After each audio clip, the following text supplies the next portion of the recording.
They thought they were just hitting another farm in Sunnyside, Texas, a quiet patch of land with a vegetable stand run by an 8-year-old girl. To the Los Ceros cartel, it was nothing special. They'd bulldozed through hundreds of families before, turning farms into drug routes without blinking. But this time, they chose the wrong target. When they smashed Grace Mitchell's little produce stand and threatened her mother, they made a fatal mistake. They never paused to ask why her father was overseas teaching farming. They didn't question why the local sheriff wasn't panicking, or why several of their men had vanished not far from the Mitchell property. They didn't even realize their encrypted comms had gone dark the moment they set foot near that land. By the time they figured out Grace's dad wasn't just some farmer, but a former Navy SEAL, one of the most lethal operators ever to wear the uniform, it was already too late. The ravens of Los Ceros thought they were the hunters in this sleepy town. They were about to become the hunted. This is the story of how a little girl's innocence, a mother's quiet strength, and a father's deadly skills came together to deliver a brutal wake-up call to one of Mexico's most violent cartels. In Sunnyside, Texas, the line between farmer and warrior isn't just training. It's what happens when you mess with their daughter's dream. Before we dive in, drop where you're watching from in the comments. And if this story speaks to you, hit that subscribe button. Tomorrow's episode takes it even deeper. Morning dew still clung to the vegetables as Grace Mitchell carefully arranged the produce on her wooden stand. Her small hands moved with the confidence of someone twice her age. Each tomato nestled perfectly, every cucumber lined up with precision. The sign above the stand read, "Grace's Garden Fresh," painted by hand by her dad. "The early bird gets the worm," she mumbled, straightening her overalls and tying her ponytail like her dad taught her. From the porch, Laura Mitchell sipped coffee and watched. Her pride in Grace's determination was only matched by a quiet worry that lingered in the background. A news report played low on her phone, another story about cartel violence moving north. Right on time, Albert Edwards' old truck rolled up the drive, their most loyal customer since Thomas, Grace's father, left for his consulting job overseas. "Morning, Miss Grace. These tomatoes are looking fine today," Albert called out. "Morning, mister. Edwards, Daddy's special fertilizer mix is working great. Want to try one?" He picked up a tomato, inspecting it like a jeweler with a diamond. "Your daddy sure knows his stuff. Not just about plants, either." Just then, a black SUV cruised by, wheels too clean, windows too dark. Laura's grip tightened on her mug. Albert's eyes narrowed. "Grace, honey, come help me with breakfast," Laura called, voice calm but sharp underneath. "1 minute, Mom. Mr. Edwards still needs his veggies." The SUV came back slower this time. Grace stayed focused. But Laura and Albert exchanged a glance. A patrol car rolled into view, Sheriff Brooks, casual as always. Locals kept arriving. Rosa from the diner stocked up for her specials. Officer West picked up cucumbers, eyes scanning the tree line a little too carefully. Laura stayed planted on the porch, her phone vibrating. A message from Thomas. "Training going well. Hug Grace for me. Everything quiet?" She texted back. "Stand's doing great. Some new cars in town. Missing you." Inside the house, family photos told a story only a few could read. Thomas in uniform, medals cropped out. Thomas teaching farming to men who stood like soldiers. Thomas in the garden with Grace, always watching the horizon. Outside, the SUV passed again. Third time. Grace handed a bag of tomatoes to Mrs. Edwards, counting her earnings with a proud smile. Sheriff Brooks pulled up to the stand. "Morning, Grace. Laura. That SUV giving y'all any trouble?" Grace blinked. "What SUV?" "Just tourists, I'm sure," Laura said coolly. "Grace, time for your lessons." As Grace packed up, chattering about her morning sales, Laura and the sheriff spoke in hushed tones. Words like activity and border patrol drifted into the breeze. Inside the SUV, Cartel Lieutenant Fernando Vargas observed through tinted glass. "Perfect spot," he muttered in Spanish. 3 counties intersect here. Prime distribution." "Owner's just a farmer," replied Carlos from the passenger seat, scrolling a tablet. "Overseas in Mexico City teaching agriculture." "Convenient," Vargas smiled. "Very convenient." What they didn't see? Laura checking the reinforced panels under the stand, the sheriff snapping a photo of their license plate, the tiny camera hidden inside Grace's hand-painted sign, live streaming every second to a secure server. As the sun rose higher, Grace headed inside to start her homeschool, and Laura's phone buzzed again. This was no ordinary farm, and Sunnyside was about to become the last place the cartel ever picked a fight. Laura's phone buzzed, another encrypted message. Package received, eyes on, stay sharp. She deleted it immediately. Then, calling over her shoulder in the calmest voice she could manage, "Grace, sweetheart, let's go over your multiplication tables." Just another morning in Sunnyside, Texas, where not everything grows in the soil, and some harvests come with blood. The afternoon sun bore down on Rosa's diner, Sunnyside's heartbeat, where Laura and Grace shared their quiet weekly ritual. The chatter was light, the air thick with the smell of fresh tortillas, until the door opened and everything shifted. Fernando Vargas walked in. Behind him, Carlos Lopez and Pablo Ramirez, smiles too perfect, shirts too clean, movements just a bit too careful. "Miss Grace, your tomatoes make the best salsa in Texas," Rosa called out loudly, her voice bouncing off the diner's tile walls with just enough intention. She placed 2 plates of enchiladas on the table with practiced hands, eyes never leaving the newcomers. "Daddy says good soil makes good food," Grace replied proudly, showing Rosa the cash she'd earned that morning. "We're saving up for a bigger stand." Across the diner, Laura watched them through the age-worn mirror, eyes on Vargas, but her posture relaxed, natural, a practiced ease. Vargas slid into a booth with a perfect view of their table, flanked by his 2 men, trying too hard to look casual. Rosa leaned into Laura as she refilled her coffee. "Sheriff mentioned new faces in town. Not the friendly kind?" "Just passing through," Laura replied smoothly, though her fingers brushed the small of her back.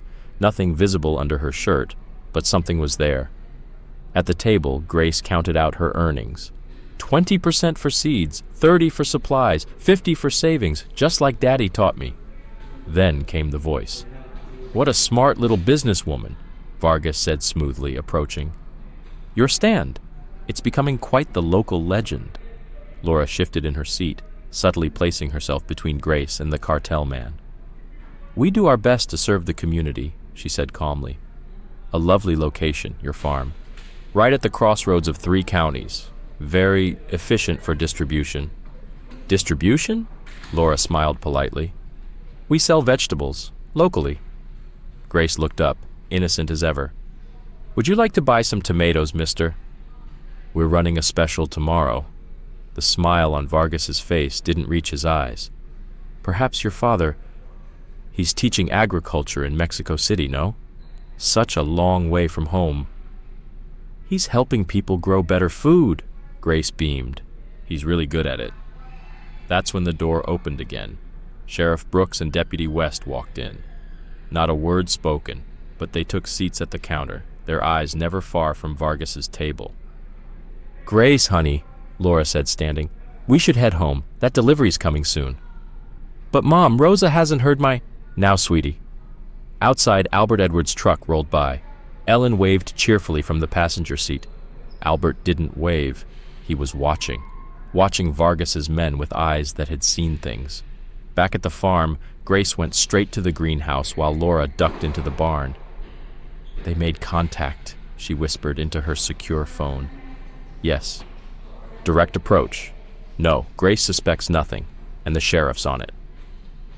Thousands of miles away, in a secure military facility in Mexico City, Thomas Mitchell stood in front of a map. It showed cartel routes, and one bright red marker, Sunnyside. Behind him, elite soldiers from 3 nations reviewed tactical notes hidden inside agriculture data. "Your wife's holding it down," his commander said. "We're almost done here." Thomas didn't look away from the screen. "Los Carros doesn't make house calls," he said flatly. "They're expanding, just like we expected." Back in Texas at the sheriff's office, David Brooks updated the intel wall. Photos of the cartel SUV pinned with red string. Notations about activity spikes near county lines. Hand-drawn maps of back roads and farm trails. "They're setting up routes," Deputy West noted. using farms for cover. But why be sloppy? Brooks asked. Los Carros is usually quieter than this. Unless they want to be seen, West replied. Unless this is just the distraction. At Rosa's, after the lunch crowd cleared, the diner went still. Rosa picked up a burner phone. Her accent sharpened as she spoke rapid Spanish, reporting every detail to a voice that didn't answer. Back at the farm, Grace hummed to her tomatoes, checking soil moisture with precision. She spoke to them like they were friends, just like her dad taught her. Overhead, silent and unseen, a drone snapped images. Miles away in a hidden SUV, Carlos Lopez updated a tablet, access points, camera angles, security timing. The mother, Ramirez muttered, moves like she's trained. Doesn't matter, Vargas replied. We take the farm in 3 days. If they resist, he shrugged. Accidents happen. As the sun dipped low, Laura and Grace packed up the farm stand for the day, unaware that infrared scopes were watching them from the tree line. Their dinner talk was easy, gentle. Grace helped with dishes. Mom, when's Daddy coming home? Soon, baby, Laura whispered. Very soon. In Mexico City, Thomas finished his final session.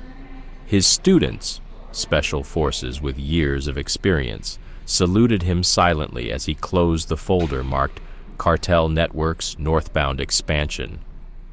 Time to go home, Thomas said firmly. His commander stepped forward. 3 more days, Thomas. We need you to finish. I can't, Thomas replied, voice hard as steel. This isn't a mission anymore. Los Carros just made it personal.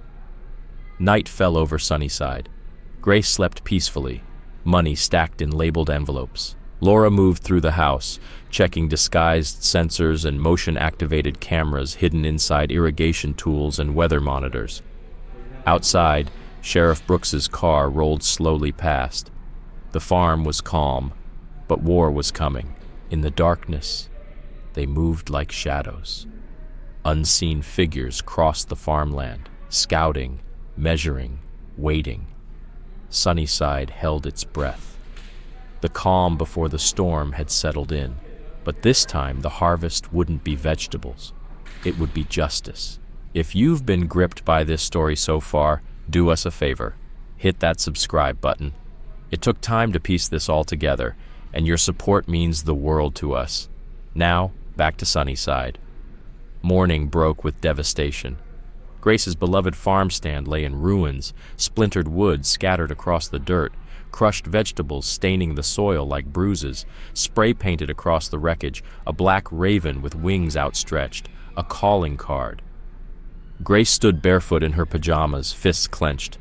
Mom, why would someone do this? Laura's face remained calm, for Grace's sake. Sheriff Brooks knelt by the mess, snapping photos. Deputy West questioned Albert Edwards, who'd found the scene during his morning route. Probably just some kids, Brooks said aloud, but under his breath to Laura, he added, professional job. They knew exactly what to hit. This wasn't random. Grace knelt down, lifting a crushed tomato.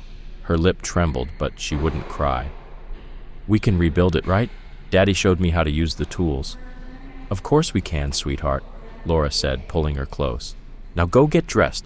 We're having breakfast at Rosa's today. Once Grace disappeared inside, Laura's demeanor shifted. There's a camera in the old oak. The memory card should have everything. Already retrieved it, Brooks said. Laura, if you want protection, not yet. We need to know their full play. Albert cleared his throat. Helen and I, we've got that old produce cart in the barn. Needs some work, but it'll do for now. At Rosa's diner, the town buzzed with news of the vandalism. Grace sat at the counter designing a new stand on a placemat. Rosa brought out her famous chocolate chip pancakes. We'll make it better than before, Grace said brightly, with a bigger shelf for the tomatoes. The bell above the door chimed. Vargas entered. His men followed. Rosa's spatula paused mid-flip. Laura's hand drifted casually beneath the counter. What a shame about your stand, Vargas said, dripping with false concern. Maybe you should think about selling the farm. These things, they tend to escalate. The farm's not for sale, Laura replied evenly, and never will be. Everything has a price, Mrs. Mitchell. Better to settle before accidents happen, Grace looked up from her drawing. My daddy says bullies only win if you let them scare you. Vargas's smile froze. Behind him, Carlos Lopez shifted, his hand brushing against a concealed weapon. Just as the diner door opened again, Sheriff Brooks, Deputy West. Perfect timing. Everything all right here? Brooks asked casually. No problem, Vargas said, stepping back. Just offering condolences. Across the ocean in Mexico City, Thomas Mitchell stared at his laptop, surveillance footage showing his daughter's destroyed stand. His jaw tensed. We're pulling you out tonight, his commander said. Extraction team's ready. No, Thomas replied. Too obvious. I leave tomorrow on a commercial flight. Just another farmer heading home. Los Cueros has eyes on the airports. Good. Let them. They're watching for a warrior. They won't see a farmer. Back in Sunnyside, the town moved as one. Albert and Helen arrived with the cart. Dr. Emily Carter brought lumber from her barn. Rosa organized a cleanup crew. And Grace? She directed the entire rebuild like a tiny general. Daddy's design had beams here. And here, she pointed out, plan in hand. Laura watched while coordinating with Brooks. Hidden cameras were repositioned. Silent alarms tested. This new stand? Stronger, reinforced, a fortress disguised in fresh paint. By afternoon, the new structure stood tall. Grace added her final touch, a small eagle above the painted black wings. Eagles eat ravens, she said to Rosa. Daddy taught me that. From a distance, Vargas watched through binoculars. They're not afraid, Lopez muttered. They will be, Vargas replied. He made a call, rapid Spanish, orders accelerated. As dusk fell, more townsfolk arrived. Deputy West installed decorative lights, cleverly placed to illuminate every approach. Dr. Carter's second delivery came loaded with concealed tech. Grace served lemonade with pride. Mom, can we call Daddy? Show him what we built? Laura checked her phone. A message from Thomas. Landing tomorrow, standard protocol. Love you both. He'll see it in person soon, baby. As night crept in, Laura activated the new security grid, disguised within the farm's irrigation system. Grace curled up in bed, holding her father's old combat medal, a secret good luck charm she didn't know Laura had seen. Outside, Sheriff Brooks parked at his usual overlook, watching Vargas's men, watching them watch the farm. The game of cat and mouse was in motion, but no one knew who was really the cat. Back in Mexico City, Thomas Mitchell boarded his flight, dressed like a humble agriculture consultant. His laptop held farming data. His bag, dusty boots and soil samples, but in his jacket pocket, a photo of Grace at her original stand, worn at the corners from handling. A warrior was coming home, wearing the face of a farmer, carrying a father's quiet rage. Night deepened over Sunnyside, and by morning, Thomas Mitchell would return. So would Los Cueros. The question isn't if blood will touch the soil, it's whose. Mitchell stood at the Mexico City airport, every inch the agricultural consultant. Weathered hands cradled a cup of coffee, his eyes scanning soil analysis reports with the casual focus of a tired farmer heading home. To fellow passengers, he looked ordinary, boring even. What they didn't see was the way his eyes tracked movement, how he subtly shifted his stance whenever someone passed too close. His senses weren't reading the room. They were scanning the battlefield. Final boarding call for Flight 237 to Houston. Thomas gathered his worn laptop bag, filled with legitimate farming presentations and soil samples, but those had already served their purpose. They'd been the camouflage for something far more dangerous, a covert mission training elite units to fight back against cartel expansion. Back in Sunnyside, Texas, Laura and Grace were already opening for the day. The morning sun lit up the new produce stand, bigger, brighter, and stronger than ever. The eagle Grace had painted soared proudly above the black raven's wings. Bigger and better, Grace beamed, arranging her tomatoes with precision. Just like Daddy says, always improve. That's when Laura saw it. The black SUV, then a second, and a third. They parked at the edge of the property. Fernando Vargas stepped out, Carlos Lopez beside him, with 6 new men behind them. Grace, Laura said, her voice sharp and unshakable. "Go help Rosa unload the truck." "But Mom, I'm not done." "Now, sweetheart." Grace ran toward Rosa's truck as the diner owner deliberately took her time with the boxes, stalling, distracting, shielding. Vargas and his men approached, spreading out with the ease of professionals. "Mrs. Mitchell," he said, voice dripping with fake charm, "we need to discuss business." "My husband handles business," Laura replied. "He'll be home soon." "Too soon, perhaps," Vargas said, smile fading. "Flights can be dangerous these days." Laura's posture shifted, barely. "Is that a threat, Mr. Vargas?" "Just an observation. Like how I've observed your farm is perfect for distribution. We're willing to pay 3 times market value." "The farm's not for sale," Laura said flatly. "Not at any price." Carlos Lopez stepped forward, reaching inside his jacket. Click-chack. A pump-action shotgun echoed across the field. Albert Edwards stood at his fence line, weapon raised. Helen was beside him, rifle in hand. "Might want to rethink that move, son." Sheriff Brooks' patrol car appeared on the road. Deputy West came from the other direction. More neighbors arrived by the minute. Dr. Carter's truck, the Peterson family's van, even old Mr. Johnson from the gas station. "A warm welcome," Vargas noted. "But they can't stand guard forever." "Long enough," Laura replied. Her hand hadn't moved from behind her back. "My husband lands in 3 hours. Maybe you'd like to speak to him." At Houston International Airport, Thomas Mitchell cleared customs. His paperwork, agricultural, his baggage, ordinary, his expression, focused. A message popped up from an unlisted number. Los Quieros watching arrivals. 4 men, North Terminal. Without a second thought, he exited south, blending in. Boarding a rental car shuttle. Just another farmer talking about rainfall with the driver. But the war was already underway. At the farm, Grace was in full form, selling vegetables, counting change. Each sale felt like an act of rebellion. Each handshake, a bond of resistance. "You've got good business sense," Rosa said, buying another box she didn't need. Her car trunk cracked open, revealing crates of ammunition beneath bags of groceries. Laura coordinated with glances and quiet words. Sheriff Brooks deployed his team with precision. Years of contingency planning activated like clockwork. "Mom, look!" Grace called out. "Best sales day ever! Can we call Daddy?" "Soon, baby," Laura smiled, checking her phone. Thomas's coded update appeared. Weather clear, roads good, home for dinner. Vargas and his men lingered at the property's edge. More cartel members arrived, disguised in family cars and beat-up pickups to avoid suspicion. They gathered at the abandoned barn 2 properties over. "Movement at Mitchell Farm," one spotter radioed in. "Whole town's arming up."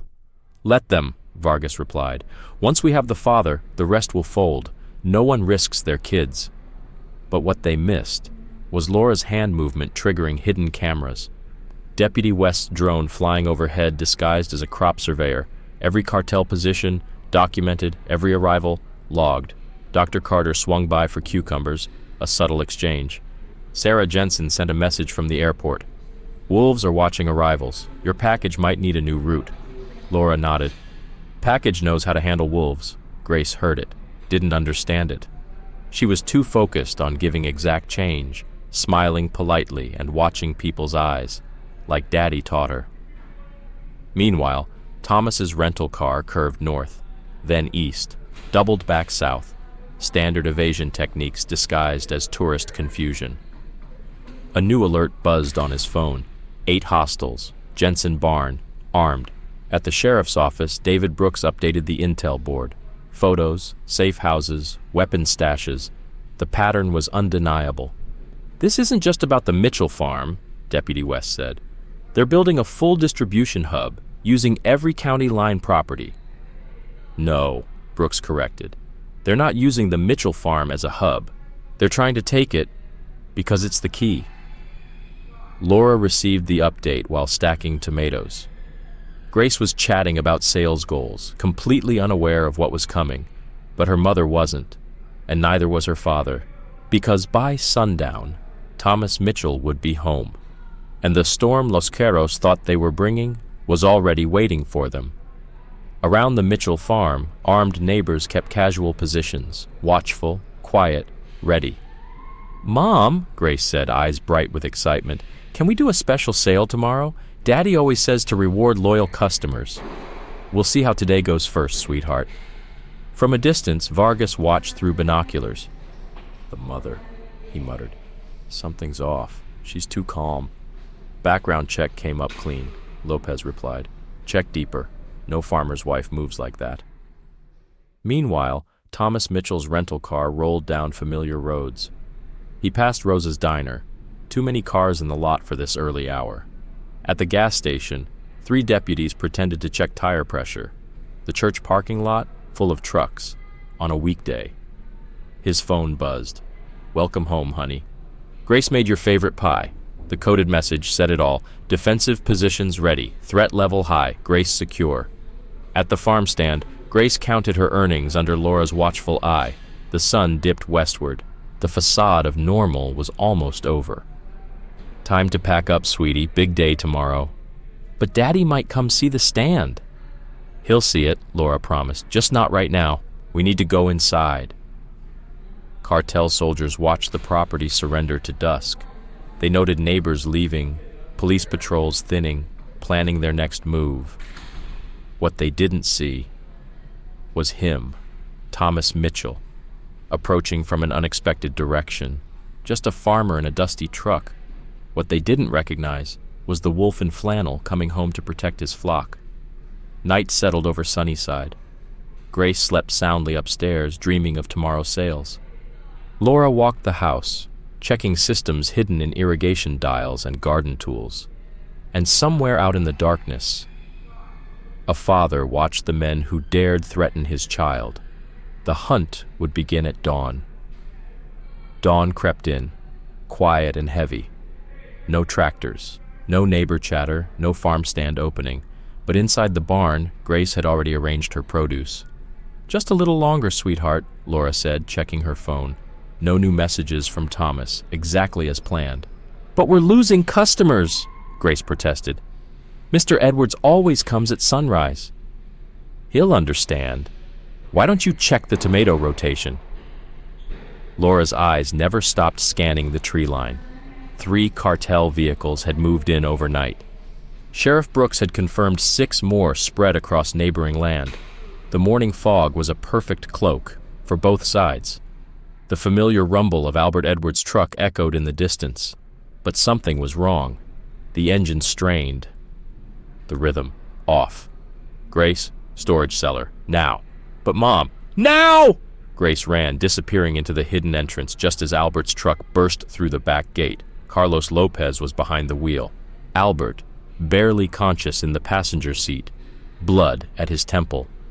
2 more vehicles roared onto the property. Vargas stepped out, megaphone in hand. "Mrs. Mitchell." "Time for a business meeting." Laura's hand hovered over the irrigation control panel, camouflaged but deadly. She flipped a switch. Across Sunnyside, silent alarms activated. At the sheriff's office, Deputy West launched their emergency plan. "Bring out the girl," Vargas shouted. "We just want to talk." "Let Mr. Edwards go," Laura called back, firm and commanding. "He's not part of this." "Business requires leverage, Senora." "Perhaps if your husband were here, I'm right here." Thomas Mitchell's voice sliced through the fog like a blade. He stood at the edge of the property, farmer's clothes dusty from the road, face calm, too calm.